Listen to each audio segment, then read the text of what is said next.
കാസർഗോഡ് മാത്രമല്ല എൻഡോസൾഫാൻ ദുരന്തമുണ്ടാക്കിയിരിക്കുന്നത്. കേരളത്തിലാണെങ്കിൽ ഇടുക്കിയിലും പത്തനംതിട്ടയിലും കോട്ടയത്തും ഒക്കെ തന്നെ ഇതിൻ്റെ ദുരന്തം അനുഭവിക്കുന്ന ആൾക്കാർ ഇപ്പോൾ ഉള്ളതായിട്ട് നമുക്ക് പത്രമാധ്യമങ്ങളിലൂടെ മനസ്സിലാക്കാൻ സാധിക്കുന്നു. ലോകത്തിലെ പല രാജ്യങ്ങളും എൻഡോസൾഫാൻ നിരോധിച്ചിരിക്കുന്നു എന്നതും എൻഡോസൾഫാൻ്റെ വിഷവീര്യത്തെക്കുറിച്ചാണ് സൂചിപ്പിക്കുന്നത്. യഥാർത്ഥത്തിൽ എൻഡോസൾഫാൻ അടക്കമുള്ള എല്ലാ കീടനാശിനികളും മണ്ണിന്, ജനതക്കും ജീവനും ദോഷകരമാണെന്ന് ലോകമെമ്പാടും തിരിച്ചറിയിപ്പിക്കാൻ എൻഡോസൾഫാന് സാധിച്ചു എന്നുള്ളത് വലിയൊരു നല്ലൊരു കാര്യമാണ്. 2000 സെപ്റ്റംബർ മാസത്തിൽ അധികാരത്തിൽ വന്ന ജില്ലാ പഞ്ചായത്ത് 2001 പദ്ധതി രൂപീകരണ സമയത്താണ് എൻഡോസൾഫാൻ വിഷയം നമ്മുടെ ശ്രദ്ധയിൽപ്പെടുന്നത്. ആ വർഷം തന്നെ ഇവരുടെ ചികിത്സയ്ക്ക് ആവശ്യമായിട്ടുള്ള പദ്ധതി ജില്ലാ പഞ്ചായത്ത് ആവിഷ്കരിക്കുകയുണ്ടായി. പ്രധാനമായും ഉൾക്കൊണ്ടത് ഇവരുടെ ചികിത്സയുടെ കാര്യമാണ്. ചികിത്സ ലഭ്യമാക്കുക, ഡോക്ടർമാർ പരിശോധിക്കുക, അതിനുശേഷം ആവശ്യമായിട്ടുള്ള മരുന്ന് നൽകുക, കൂടുതൽ ചികിത്സ വേണ്ടുന്ന ആളുകൾക്ക് കൂടുതൽ സൗകര്യങ്ങളുള്ള മെഡിക്കൽ കോളേജ് ഉൾപ്പെടെയുള്ള ആശുപത്രികളിലേക്ക് അവരെ റെഫർ ചെയ്ത് അവരെ ചികിത്സിക്കാൻ ആവശ്യമായിട്ടുള്ള സൗകര്യങ്ങൾ ചെയ്യുക എന്നുള്ളതായിരുന്നു ഒന്ന്. മറ്റൊന്ന് ഭക്ഷണത്തിൻ്റെ പ്രശ്നമാണ്. പോഷകാഹാരം ഉൾപ്പെടെയുള്ള കാര്യങ്ങൾ വളരെയധികം ആവശ്യത അനുഭവിക്കുന്ന, പോഷകാഹാര ദൗർലഭ്യം അനുഭവിക്കുന്നവരാണ് ഈ മേഖലയിലെ ഭൂരിപക്ഷം വരുന്ന ഈ എൻഡോസൾഫാൻ ദുരിതബാധിതർ. അവർക്ക് ആവശ്യമായിട്ടുള്ള ഭക്ഷണം നൽകുക എന്നുള്ളത് ഈ പദ്ധതിയുടെ ഭാഗമായിട്ട് ചർച്ച ചെയ്യപ്പെട്ടതാണ്. അങ്ങനെ ഭക്ഷണം നൽകുന്നതിന് വേണ്ടിയുള്ള പദ്ധതി ആവിഷ്കരിക്കുകയുണ്ടായി. അതുപോലെ തന്നെ തൊഴിൽ ചെയ്യാൻ പറ്റുന്ന ചെറിയ അംഗവൈകല്യമുള്ള ആളുകൾക്ക് ഇപ്പോൾ തൊഴിൽ അവിടെ ചെയ്യുന്നതിന് വേണ്ടി കഴിയുന്നില്ല, അതിനുള്ള സൗകര്യമില്ല എന്നുള്ളത് ഒരു പ്രശ്നമാണ്. അതുകൊണ്ട് തന്നെ ഇവർക്ക് തൊഴിൽ ലഭ്യമാക്കാൻ ആവശ്യമായിട്ടുള്ള തൊഴിൽ സ്ഥാപനങ്ങൾ ഇവരുടെ വീടിൻ്റെ ചുറ്റുപാടുമായി ഇവർക്ക് പോയി ചെയ്യാൻ പറ്റുന്ന രീതിയിൽ, അല്ലെങ്കിൽ വീട്ടിലിരുന്ന് ചെയ്യാൻ പറ്റുന്ന രീതിയിൽ ചെറിയ തൊഴിൽ അവർക്ക് ലഭ്യമാക്കുക എന്നുള്ളതും അതിൻ്റെ ഭാഗമായിട്ട് ചർച്ച ചെയ്യപ്പെട്ട കാര്യമാണ്.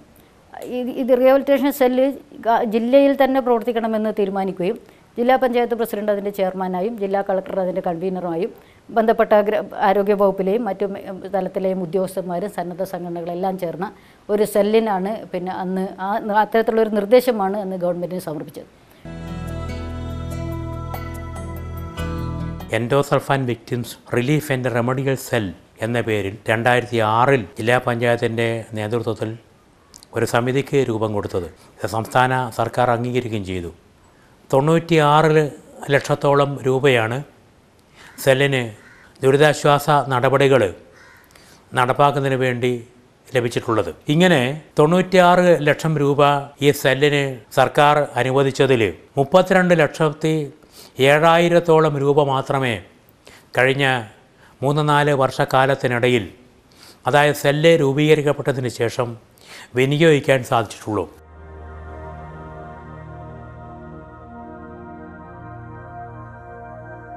ഇപ്പോഴും നൽകപ്പെടുന്ന സഹായം കൊണ്ട് ഒരു ചെറിയ അംശം രോഗികൾക്ക് മാത്രമേ ഇതുകൊണ്ട് ഗുണം കിട്ടൂ എന്നുള്ള ഉറച്ച വിശ്വാസം തന്നെയാണ് ഞങ്ങൾക്കുള്ളത്. കാരണം ഇത് ജില്ലയെ സംബന്ധിച്ചൊരു വലിയ ബേണിംഗ് ഇഷ്യൂ ആയിട്ട് മാറിയിട്ടുണ്ട്.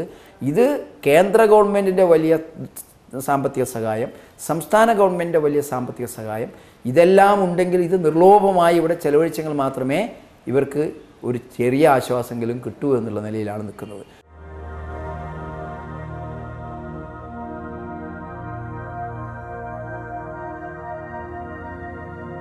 ഏകദേശം 400 കുടുംബങ്ങൾക്ക് നമ്മൾ റേഷൻ ഒരു വർഷ കാലയളവിൽ 500 രൂപ മുതൽ 1000 രൂപ വരെയുള്ള കിറ്റുകളായി അവരുടെ വീടുകളിൽ എത്തിച്ചു കൊടുത്തു. അതുപോലെ തന്നെ 35ഓളം വീടുകൾ, 18 വീടുകൾ നിർമ്മിച്ചുകൊണ്ടും 2 ലക്ഷം രൂപ വില വരുന്ന 18 വീടുകളും അതുപോലെ 17 വീടുകളോളം റിപ്പയർ ചെയ്തുകൊണ്ട് 35ഓളം വീടുകൾ നമ്മൾ എൻമകജെ, കുമ്പടാജെ, മുളിയാർ, ബദിയടുക്ക, കയ്യൂർ ചീമേനി പഞ്ചായത്തുകളിലായി ചെയ്തിട്ടുണ്ട്.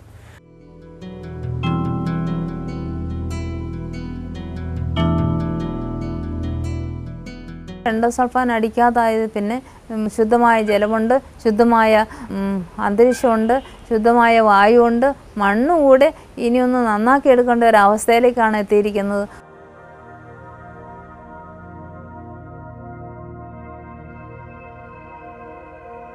Endosulfan spray stopped in 2000. So I am very proud to say that I have not seen even one child with handicapped limbs for the last 3 or 4 years. Mental retardation also has come down. Epilepsy cases have come down. Abortion cases have also come down a little. Environmentally also the fish, frogs and other reptiles, they have come back again.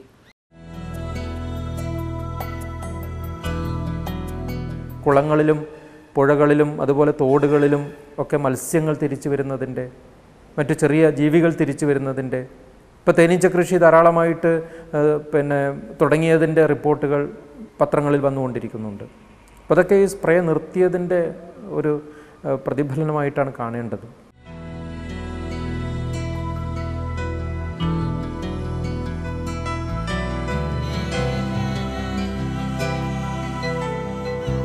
Even today you can find endosulfan in soil and water in Kasaragod because it is persistent and it will be there for some more time.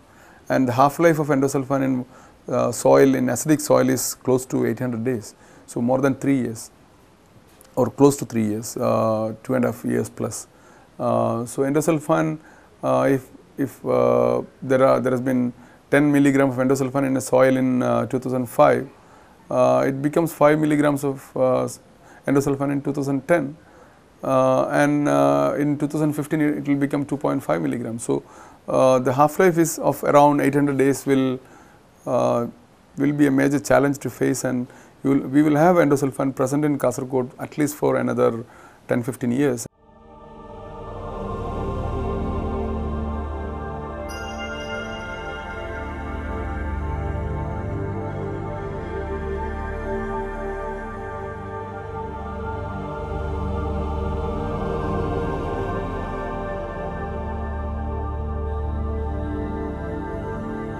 Red and yellow എന്ന് മാത്രമല്ല, എല്ലാ കീടനാശിനികളും, ഒരു കീടനാശിനിയും നമുക്കിനി വേണ്ട.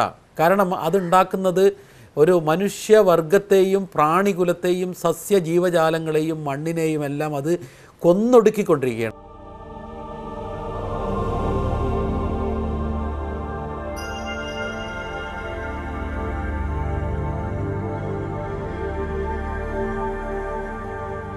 Probably all the people who died or suffering in Kasaragod will have a martyr's satisfaction or martyr's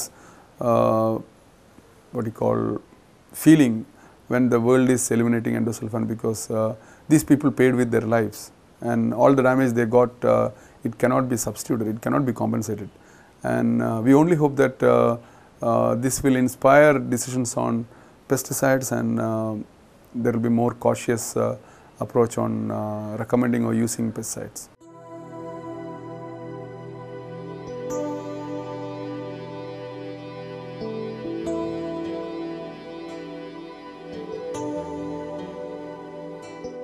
Next generation, at least we can expect a good generation to come up here who are very healthy.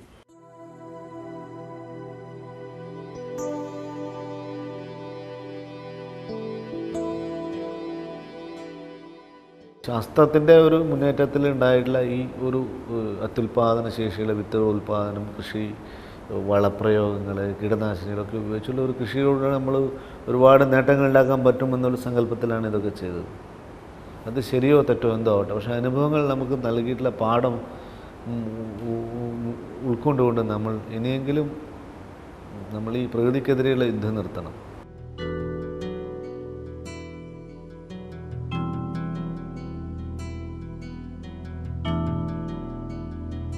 Kerala government ജൈവ കൃഷിയിലേക്ക് തിരിഞ്ഞതുകൊണ്ട് നമ്മുടെ ഭൂമിയും ജലവും മലിനമാകാതെ വിഷലിപ്തമാകാതെ നല്ലൊരു ജീവിതം വരും തലമുറയ്ക്ക് കിട്ടുമെന്നുള്ള ഒരു ആശ്വാസം നമുക്കിപ്പം ഇനിയെങ്കിലും പ്രതീക്ഷിക്കാം.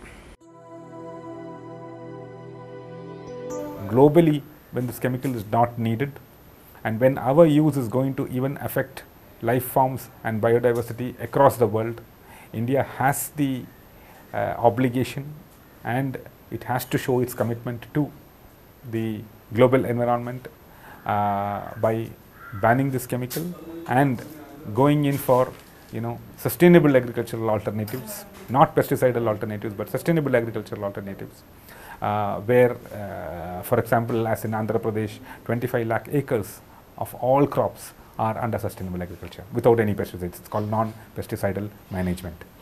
I think it's simply possible.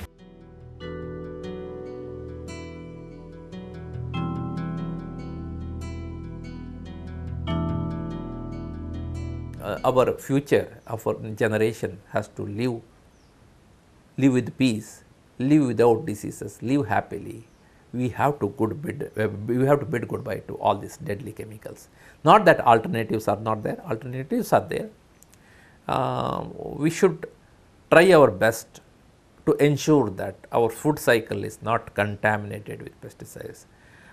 We should encourage organic farming. There are many pest repellent techniques practiced by our elders, and the guard crop. Many things, many technologies are coming forth, and now a lot of interest is being generated in organic farming. I would say we have to practice non-chemical farming to the extent possible. That is the only way.